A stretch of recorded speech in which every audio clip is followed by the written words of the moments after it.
হত্যাযজ্ঞে লিপ্ত ইসরায়েলের প্রধানমন্ত্রী বেনিয়ামিন নেতানিয়াহুর বিরুদ্ধে গ্রেপ্তারি পরোয়ানা জারির প্রস্তুতি নিচ্ছে আন্তর্জাতিক অপরাধ আদালত। ইতোমধ্যেই এর আভাস দেয়া হয়েছে ইসরায়েলের সরকারকে। দেশটির চ্যানেল 12-এর প্রতিবেদনে মিলেছে এই তথ্য। শুধু নেতানিয়াহুই নয়, গ্রেপ্তারি পরোয়ানা জারি করা হতে পারে দেশটির প্রতিরক্ষামন্ত্রী ইয়োভ গ্যালান্ট ও চিফ অফ স্টাফ হার্জি হালেভির বিরুদ্ধে। বর্তমানে অধিকৃত পশ্চিম তীর ও গাজা উপত্যকায় ইসরায়েলের কর্মকাণ্ডের তদন্ত করছে আইসিসি। তদন্ত শুরুর সময় বিষয়টি তেমন আমলই নেননি নেতানিয়াহু, কারণ এই আদালতকে এখনও স্বীকৃতি দেয়নি ইসরায়েল। তবে আইসিসির জ্যেষ্ঠ প্রসিকিউটর জানান, ফিলিস্তিন আদালতের সদস্য হওয়ায় দেশটির নাগরিকদের বিরুদ্ধে অপরাধ সংঘটিত হলে তদন্তের এখতিয়ার রাখে আন্তর্জাতিক অপরাধ আদালত। জাতিসংঘের ট্রাইব্যুনাল থেকে সম্ভাব্য গ্রেপ্তারি পরোয়ানা জারির বিষয়ে বেশ চাপে আছেন নেতানিয়াহু। এই পরোয়ানা ঠেকাতে যুক্তরাষ্ট্রে ফোনে চাপ প্রয়োগ করছে ইসরায়েল। দেশটির রাজনৈতিক বিশ্লেষকরা বলছেন, গ্রেপ্তারি পরোয়ানা ঠেকাতে কূটনৈতিক যুদ্ধে নেমেছে ইসরায়েল। তাদের সঙ্গে যোগ দিয়েছে যুক্তরাষ্ট্র।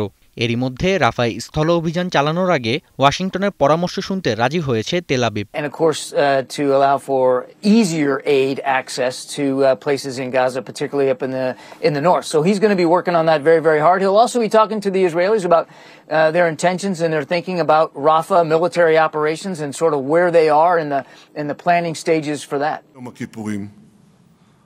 যদিও এমন সিদ্ধান্তে দুই ভাগে বিভক্ত ইসরায়েল সরকার। কট্টর ইহুদি রাজনীতিবিদ বেন গাভির জানান, জিম্মিদের মুক্তির বিনিময়ে রাফায় অভিযান না চালানোর সিদ্ধান্ত কাল ডেকে আনবে নেতানিয়াহু সরকারের জন্য। অন্যদিকে জিম্মিদের মুক্তির চুক্তিতে বাধা দিলে সরকারের অস্তিত্ব থাকবে না বলে মন্তব্য ডানপন্থী নেতা বেনি গান্সের। এই টানাপোড়েনের মধ্যে যুদ্ধবিরতির প্রস্তাব নিয়ে আলোচনার জন্য মিশরের কায়রোতে পৌঁছেছে হামাসের একটি প্রতিনিধি দল। সৌদি আরব সফর শেষে মিশর ও জর্ডানে গাজা ইস্যুতে আলোচনা করতে যাবেন মার্কিন পররাষ্ট্রমন্ত্রী অ্যান্টনি ব্লিংকেন।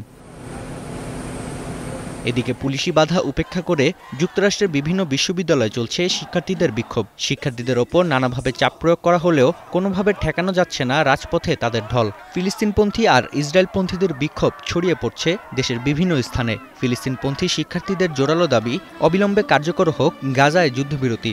এখন পর্যন্ত গ্রেফতার করা হয়েছে শতাধিক শিক্ষার্থীকে। নাফিয়া আরমান মনন, এখন বিশ্ব। শিয়া বাটার, অ্যালোভেরা ও ভিটামিন ই সমৃদ্ধ লিলি বিউটি সোপ।